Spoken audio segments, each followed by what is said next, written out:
नहीं ये वाली नहीं, ये वाली आगे वाला बटन। हाँ कर दो। Hello friends, I am Komal Best from Uttarakhand. I am founder of Himodaya International. We are working in mushroom sector from 10 to 12 years. और हम लोग मशरूम के अलावा अब एक्सपोर्ट भी करना चाह रहे हैं।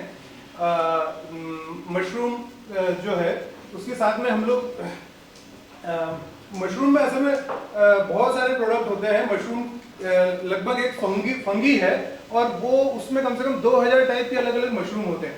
और पर उसमें खाने वाले जो मशरूम होते हैं, जो साइंटिफिकली अभी तक के साइंटिस्ट ने सर्च किया है, वो लगभग 200 समथिंग है।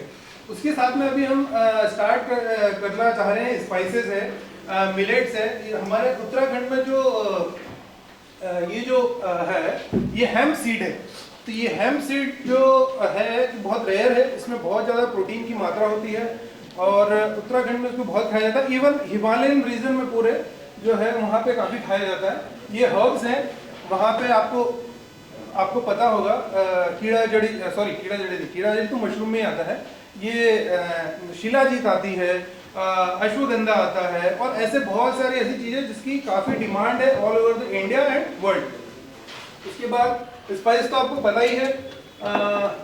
इसमें उत्तराखंड में जो बाकी कंट्री में जो हल्दी उगाई जाती है वो लगभग 3 से 6 महीने में वो उग जाती है, परंतु उत्तराखंड की हल्दी है उसको लगभग 1.5 साल लगता है उगने में। और उसकी न्यूट्रिशन वैल्यू इसलिए डिफरेंट होती है। तो और स्पाइसेस में वहाँ एक अर्जुन की छाल होती है जो डायबिटिक पेशेंट्स जो हैं उनके लिए बहुत बेनिफिशियरी होता है। ठीक है। फिर नेक्स्ट है बेवरेज। वहाँ पे उत्तराखंड में जो बहुत सारे फ्रूट्स होते हैं, तो फ्रूट्स का पल्प भी निकाला जा सकता है, उसके जूस भी बनाए जा सकते हैं। ऐसे ही वहाँ पे एक फूल है, उसका बहुत डिमांड है ऑल ओवर द वर्ल्ड और वो भी डायबिटिक पेशेंट्स हैं, बीपी के पेशेंट्स हैं, उनको यूज़ करते हैं, वो बहुत बेनिफिशियरी है। ठीक है। ये अभी हम लोग जो मशरूम में काम हम अभी कर रहे हैं उसके बारे में स्पेसिफिक आपको बताता हूँ। ये आपको दिख रहा होगा, ये है कीड़ा जड़ी। ये हिमालय रीजन में उगता है। सबसे ज्यादा ये तिब्बत में होता है, नेपाल में होता है, भूटान में होता है और इंडिया में भी होता है। पर इंडिया में ये ऐसे क्लाइमेट में होता है जहाँ पे बर्फ जमती है और 3-4 महीने बाद वो पिघलती है। तो वहाँ एक कीड़ा होता है, जनरल मतलब कीड़ा ही होता है, वो उस पे वो डेड हो जाता है बर्फ के कारण और फिर बर्फ जब पिघलती है तो इस पर फंगस जम जाता है। और ये इसकी बहुत डिमांड है। इंडिया में तो है ही, वर्ल्ड में भी लगभग, अब इसकी प्राइस से पता लग जाएगा, ये 33 lakhs का पर केजी आता है। परंतु अभी क्या है कि ऐसा भी बनने लगा है क्योंकि इसकी डिमांड काफी है। चाइनीज जो स्पोर्ट्समैन है, जब उनका सिलेक्शन होता है ओलंपिक के लिए, तो 1 साल पहले से वहां की गवर्नमेंट उनको कीड़ा जड़ी रोज डेली डाइट में उनको खिलाती है। ऐसा वहां की चाइना गवर्नमेंट ने बोला है। तो ये इसको कॉर्डिसेप कहते हैं, इसको लैब में उगाते हैं। ठीक है। ये शिटाके है, इसकी डिमांड अपना जो ईस्टर्न कंट्रीज है, जैसे चाइना तो हुआ, कोरिया हुआ, जापान हुआ, वियतनाम हुआ, वहाँ पे बहुत ज़्यादा डिमांड है। इसकी प्राइस भी समथिंग 1000 से 2000 समथिंग पर केजी आती है। ये मॉरल मशरूम है, ये भी पहाड़ों में ही होता है और नेचुरली होता है। ये भी अभी लैब में नहीं उगाया जा रहा है। और आपको पता होगा, आपके जो मोदी जी हैं वो यहाँ गुजरात से उनका ट्रांसफर हो गया था हिमाचल प्रदेश में, तो वहाँ ये वाले मशरूम खा के वो गोरे हो गए। ठीक है। रियली है। ये स्किन पे भी काम करता है क्योंकि मशरूम, ये इनोकी है। ये इसके जापान में बहुत ज़्यादा इस मशरूम का जूस पिया जाता है। ठीक है। ये लॉयस माने हैं, ये मेडिसिनल मशरूम है। ऐसे गेनोडर्मा भी आता है, वो भी मेडिसिनल मशरूम है। इसका अमेरिका में जो मैंने सर्च किया था, उसका लगभग चाइना जो उनको सप्लाई कर रहा है वो समथिंग 12 से 15,000 पर केजी उसका ड्राई फॉर्म में कर रहा है। इसको अलग अलग, ये फ्रेश भी बिकता है और इसके अलावा इसकी स्लाइस काट के इसको थोड़ा ड्राई भी कर किया जा सकता है, ड्राई करके भी उसकी प्रिजर्वेशन बढ़ जाती है और फिर उसको भी सेल किया जाता है। इसके बाद इसका पाउडर भी निकाला, सभी के होता है वैसे, इसके पाउडर फॉर्म में भी इसको सप्लाई किया जा सकता है। और उसके बाद पाउडर फॉर्म के अलावा इसका एक्सट्रैक्ट निकलता है। जैसे कि आपने क्यूरक्यूमिन सुना है किसी ने? क्यूरक्यूमिन के बारे में जानता है कोई? हाँ, हल्दी। क्यूरक्यूमिन जो निकलता है ना वो हल्दी से ही निकलता है, पर वो हल्दी जनरली जो हल्दी है उसको एक्सट्रैक्ट करते हैं, मतलब उसका जो केवल उसका हल्दी का जो क्यूरक्यूमिन है उसमें से निकालते हैं। वो क्यूरक्यूमिन होता है अपनी आईज के लिए बहुत बेनिफिशियरी होता है। जो भी आई के पेशेंट होते हैं उनको उसकी टैबलेट लेने के लिए प्रेफर करते हैं डॉक्टर। एक मेरा दोस्त है, उसकी आँख लगभग बहुत प्रॉब्लम आ गई थी, तो क्यूरक्यूमिन उसको दिया तो लगभग 1-1.5 साल के अंदर वो रिकवर हो गया। तो ऐसा ही इसका भी एक्सट्रैक्ट निकाला जाता है। हाँ, ये जो लॉयंस माने मशरूम है ये किस में यूजफुल है? जो न्यूरो पेशेंट्स हैं, मतलब जिनका जो ब्रेन से कनेक्शन नहीं हो पा रहा है जिनका सीधे सीधे, उनके लिए बहुत बेनिफिशियरी है।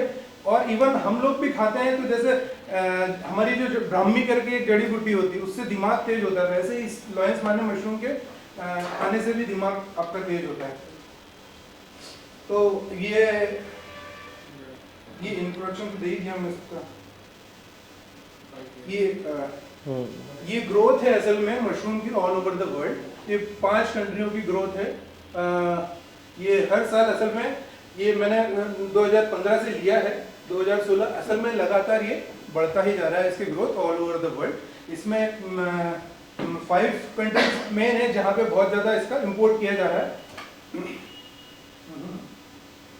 जैसे सबसे पहला है यूनाइटेड किंगडम, यहाँ पे बहुत ज़्यादा मशरूम की इंपोर्ट किया जा रहा है, हालांकि वो उगाते भी बहुत ज़्यादा है।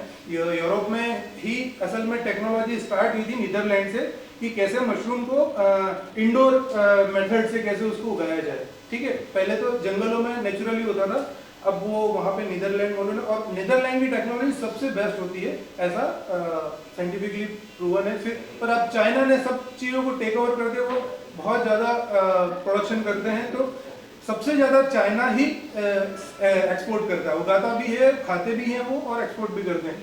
सेकेंड है जर्मनी, यहाँ पे भी इंपोर्ट होता है मशरूम का।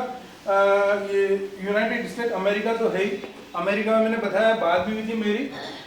फ्रांस है, थाईलैंड, ये सारी जो लगभग ये 3 कंट्री यूरोप की है। अमेरिका आपको पता ही है, अमेरिका एक अलग कॉन्टिनेंट में है। थाईलैंड जो एशियन कंट्रीज है, एशियन कंट्रीज में भी जो कॉर्डिसेप मैंने बताया था आप लोगों को, उसको कैसे लैब में उगाना, ये थाईलैंड वालों ने ही रिसर्च करके बताया था। अब ये यूनाइटेड किंगडम का चार्ट है कि यूनाइटेड किंगडम से कैसी ग्रोथ हो रही है, तो ये ग्रोथ शो कर रहा है मशरूम के इंपोर्ट को। ये इसको कैसे पैकेजिंग किया जा सकता है, एक असल में नया विधि जो डेवलप हुई है। ऐसे बॉक्स में आपको उसका मशरूम का जो कंपोस्ट है वो इसमें डाल दिया जाता है और ऐसे बाजार में जाकर रख दिया जाता है।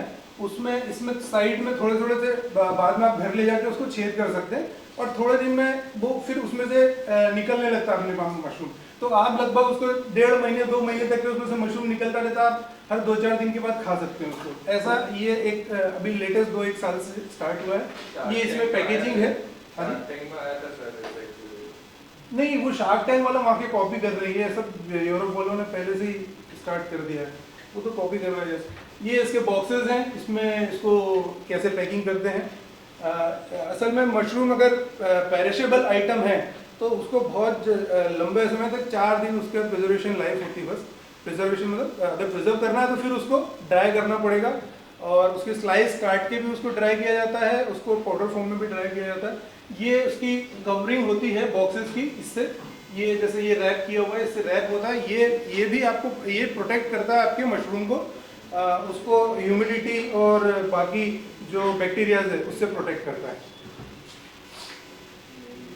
ये लेबलिंग है, बॉक्स पे आपको अगर एक्सपोर्ट करना है तो क्या क्या लेबलिंग होगा उसमें, उसका आपका नाम होना चाहिए, प्रोडक्ट का कौन सा प्रोडक्ट है ना, अगर शिटाके है या गैनोडर्मा है या फिर कॉर्डिसेप है। फिर उसका नेट वेट होना चाहिए, कंट्री ऑफ ओरिजिन, जैसे कंट्री कौन सी कंट्री से वो एक्सपोर्ट हो रहा है। सप्लाई इंफॉर्मेशन, मतलब जो हम सेंड कर रहे हैं उसको उसका बैच नंबर, बैच बिफोर उसको कितने दिन में उसकी शेल्फ लाइफ कितनी है वो होना चाहिए, स्टोरेज, सर्टिफिकेट इसमें बहुत ज़्यादा सर्टिफिकेट नहीं लगते हैं, पर अपेडा का सर्टिफिकेट लगेगा। अगर आप उसको ड्राई कर रहे हैं तो फिर उसमें आपको एक और सर्टिफिकेट लगता है किसका, फसाई का, ठीक है ना। प्रोडक्ट की डिस्क्रिप्शन चाहिए, नेचुरल इंफॉर्मेशन, हाँ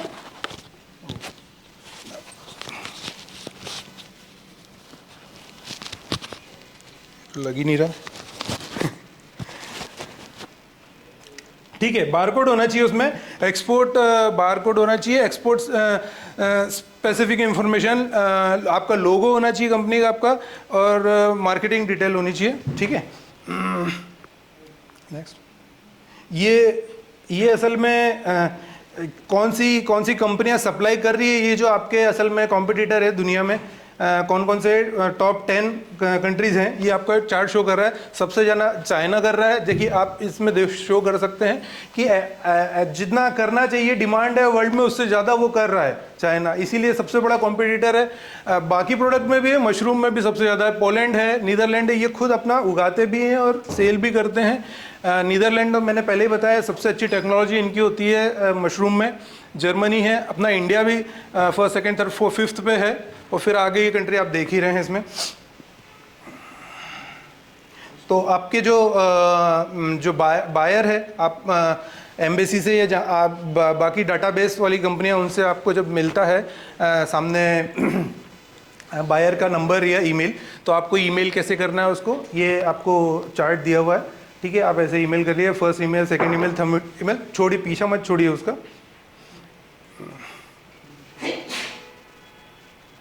हाँ, तो ये आगे इंश्योरेंस आ रहा है कि अगर आपके बायर से डील हो गई है, उसने आपको क्या बोलते हैं परचेस ऑर्डर दे दिया है, उसके बाद जो आपको यहाँ से गुड भेज रहे हैं, मशरूम भेज रहे हैं, तो उसको आपको कौन कौन से इंश्योरेंस लगेंगे। मरीन इंश्योरेंस है कि आपका सी में अगर प्रॉब्लम आ गई तो वो उसका इंश्योरेंस है, एक्सपोर्ट क्रेडिट है, इंश्योरेंस है ना।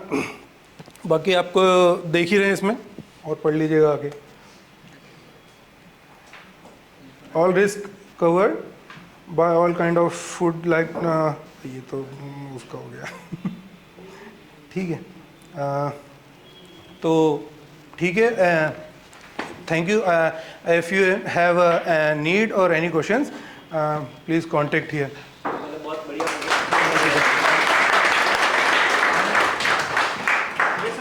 यूएस में आपके बात हो रही है, तो किससे बात हो रही है? एक कंपनी है सर, वो असल में मशरूम के वो एक्सट्रैक्ट निकालती है, तो उनको पाउडर फॉर्म में चाहिए था। अच्छा, मतलब ये मिली कहाँ से कंपनी अपने को? ये सर मेरा फ्रेंड रहता है अमेरिका में। अच्छा, तो उसके थ्रू मिला है मुझे। तो वो ऑलरेडी उसका वो फ्रेंड वहाँ पे एक जॉब करता है उस कंपनी में। अच्छा, तो ऑलरेडी मतलब उन्हीं लोगों की कंपनी है, इंग्लिश की कंपनी है। हाँ, अमेरिकन्स की। हाँ। और उन लोगों का ये रिक्वायरमेंट है, और ऑलरेडी वो दवाइयाँ बनाते हैं उससे। हाँ, मतलब मेडिसिन के अंदर अपने ये मशरूम्स यूज हो रहा है, ऑलरेडी वहाँ पे यूज हो रहा है उस कंपनी के अंदर, इंडिया से इंपोर्ट कर रहे हो। और प्राइस में कितना डिफरेंशिएशन आ रहा है, मतलब उसने बताया कुछ? वो बताया कि वो चाइना जो है वो समथिंग 12,000 पर केजी में दे रहे हैं। हाँ, और तो इंडिया हमारा इतने में मैन्युफैक्चरिंग है। अच्छा, ऐसा तो वो कैसे, मतलब हम इंडिया में तो दे सकते हैं पर उसको एक्सपोर्ट नहीं कर सकते। हाँ, इंडिया में तो 12,000 में आप दे पा रहे हो, कम से कम 1,000 रुपीज अपन अर्निंग हो जाएगी, पर अगर वहाँ करेंगे तो फिर तो लॉस में जाएगा। तो फिर चाइना जो कर रहा है वो कैसे कर रहा है? सर वो चाइना का कोई भी काम होता है वो बल्क में करता है, दैट्स वाई। हाँ। और उनके जो भी रॉ मटेरियल है उनको वहीं के वहीं मिल जाएगा। अगर हमको रॉ मटेरियल चाहिए उत्तराखंड में तो हमको लाना पड़ेगा पंजाब से, हरियाणा से या यूपी से, और कॉस्ट भी कम नीचे, क्योंकि अब जो भूसा है मेन इसका इंग्रेडिएंट है वो भूसा है, उसकी प्राइस बहुत बढ़ती जा रही है। अभी 2 साल पहले तो पंजाब और हरियाणा गवर्नमेंट ने उस पर बैन लगा दिया था क्योंकि कम हुआ था उस साल। अगर मान लो इसके, हाँ, जलाने नहीं, एक्सपोर्ट में भी, export sorry inter state send करने में भी लगा दिया था। अगर इसकी कॉस्ट कम करनी हो तो कैसे कर पाएंगे? सर यही है कि जो उसका भूसा है उसका रेट कम हो जाएगा तो कॉस्ट कटिंग हो जाएगी। सेकंड ये भूसा कहाँ है मिलता कि है? जितना बड़ा उसका प्लांट होगा तो उसका मैनेजमेंट उतना उसमें खर्चा इसमें सर ज़्यादातर जो खर्चा होता है, एक बार प्लांट लगा लिया, प्लांट का खर्चा अपने आप में आता है बड़ा, परंतु जो रेगुलर खर्चा है वो एक तो इलेक्ट्रिसिटी में है क्योंकि एसी चलाने पड़ते हैं। सेकंड ये है कि उसमें जो आपका वर्कर है उसमें बहुत ज़्यादा खर्चा होता है। अच्छा, और ये तो होंगे ना हरिद्वार वगैरह में, पतंजलि वगैरह बहुत है, बहुत। पतंजलि नहीं करता, पतंजलि कॉडी से उगा रहा है। कौड़ी सब उगा रहा है तो उसकी तो कॉस्ट सस्ती आती होगी। वो सर मैंने देखा नहीं। अगर कौड़ी सब वो उगा रहा है तो नॉर्मली इंडिया से ज़्यादा तो कॉर्डिसेप जो इंडिया में उगा रहे हैं, असल में उसमें एक चीज़ होती है जिसको जो अपनी बॉडी के बेनिफिशियरी है वो है कॉर्डिसेपिन। वो कॉर्डिसेपिन का लेवल जो है, अगर हम नए जिसको नॉलेज नहीं है और उस पर रिसर्च नहीं कर पा रहा है, उसका कॉर्डिसेपिन लेवल होता है 11 और 12 के समथिंग। अच्छा। और जो नेचुरल होता है उसका होता है 33 के समथिंग। अच्छा। तो ये इसके कारण डिफरेंस आ जाता है उसकी क्वालिटी और प्राइस में। ओके। तो बहुत जो अच्छे लैब वाले वो कई सालों से कर रहे हैं, या थाईलैंड वाले भी जो हैं वो बहुत समय से कर रहे हैं, तो उनका कॉर्डिसेपिन लेवल भी 21 है बस। अच्छा, इससे ज़्यादा नहीं जा रहा। तो वो उसका वो जो चार्ज करते हैं वो समथिंग 5 से 7 लाख समथिंग करते पर केजी। पतंजलि वाले? नहीं, ये थाईलैंड वालों की बात कर रहा हूँ। हाँ। ओके। और इंडिया वाले तो ज़्यादा से 3 से 4 लाख में बेच देते हैं, परंतु फिर वही है उनका कॉर्डिसेपिन जिसको पता नहीं वो खरीद लेता है। हाँ, ठीक बात है। Thank you sir, nice presentation.